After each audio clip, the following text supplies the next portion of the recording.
Hello students.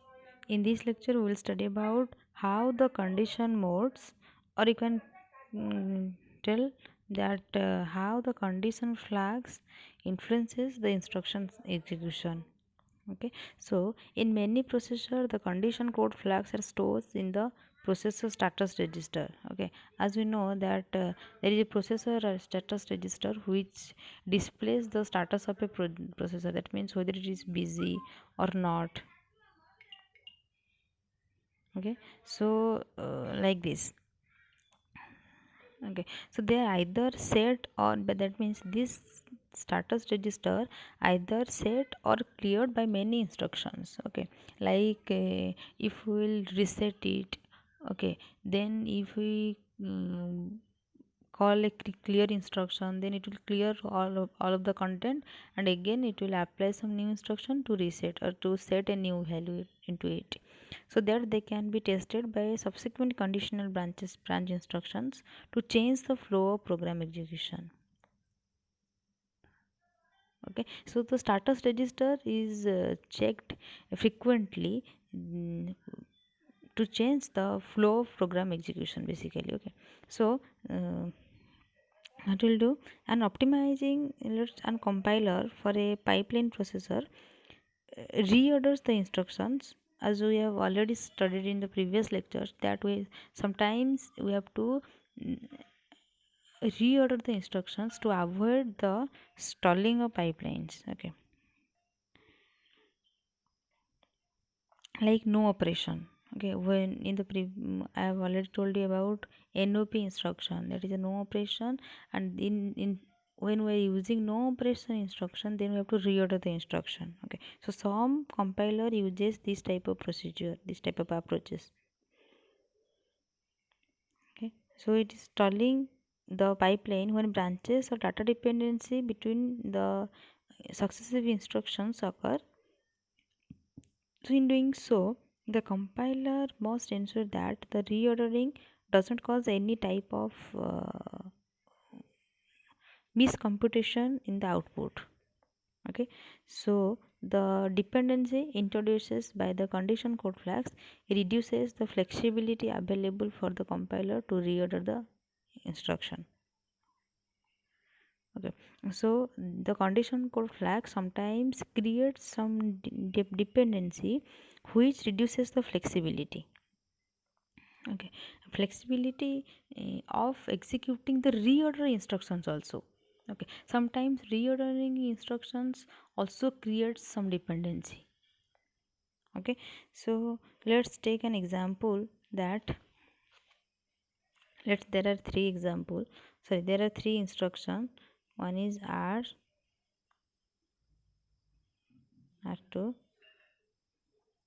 We are already discussed this example in the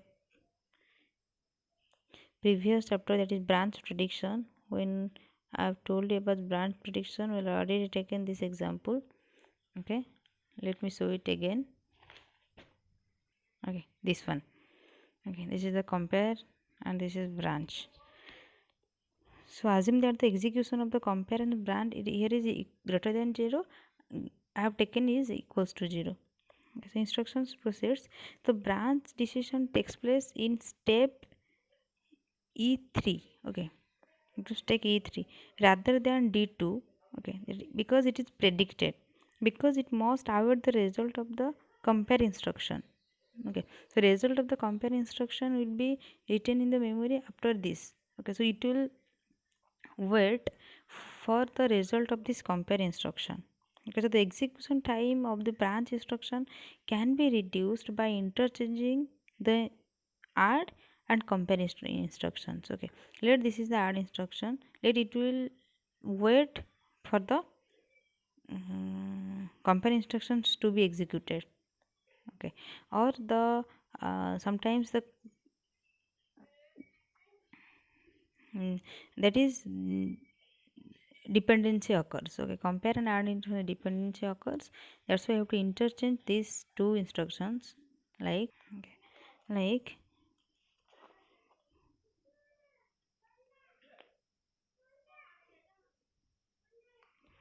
compare R3 R4, then R1 R2 equals to 0. Okay, so this will delay the branch instruction by one clock cycle related to the compare instruction, but in the previous it will be stalled for 2 clock cycles. Okay, so as a result, at the time the branch instruction is being decoded, the result of the compare instruction will be available and a correct branch decision can be made.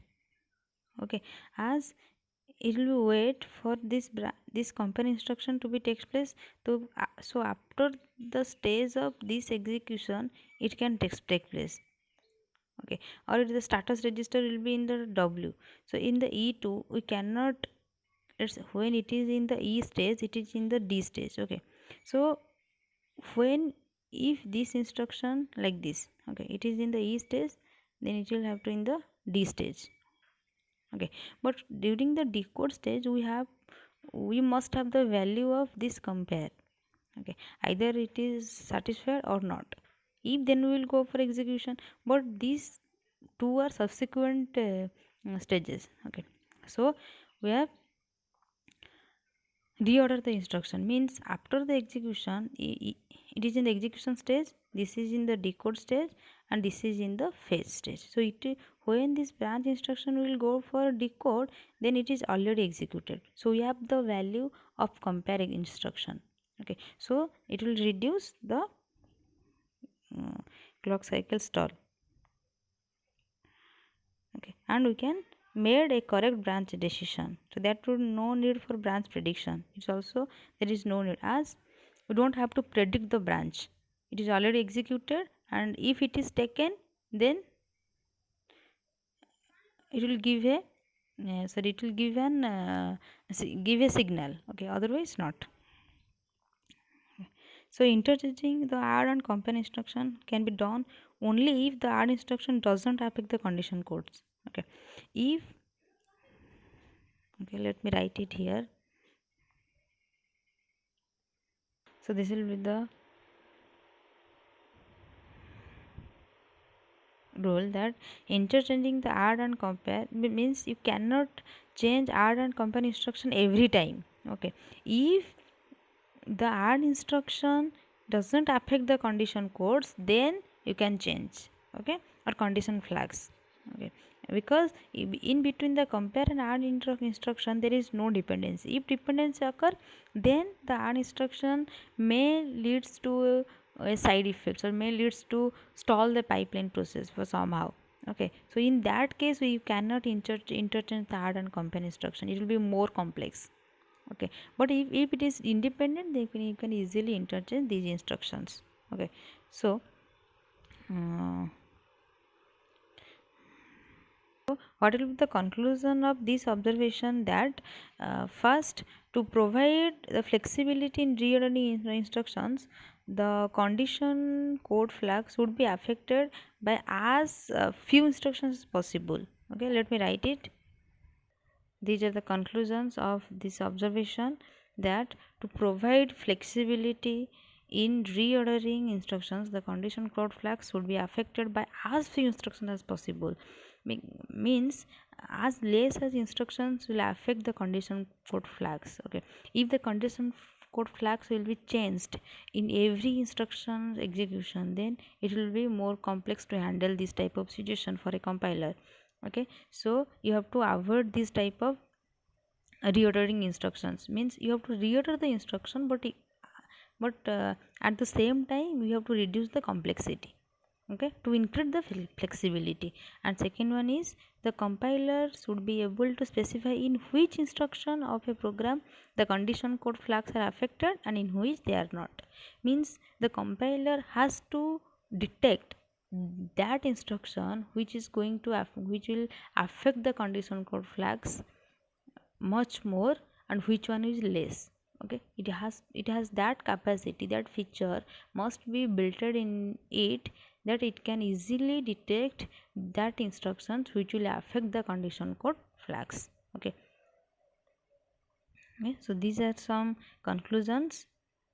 Okay, if we'll implement this observations, then the condition code flags will influence the instruction set less as possible. Okay, then you can improve the flexibility, improve the throughput of a processor. Okay, so this is all about the influence on instruction sets. Okay, we have discussed two things. One is through addressing mode and another one is through the condition code flags. Okay, this is all about. Thank you.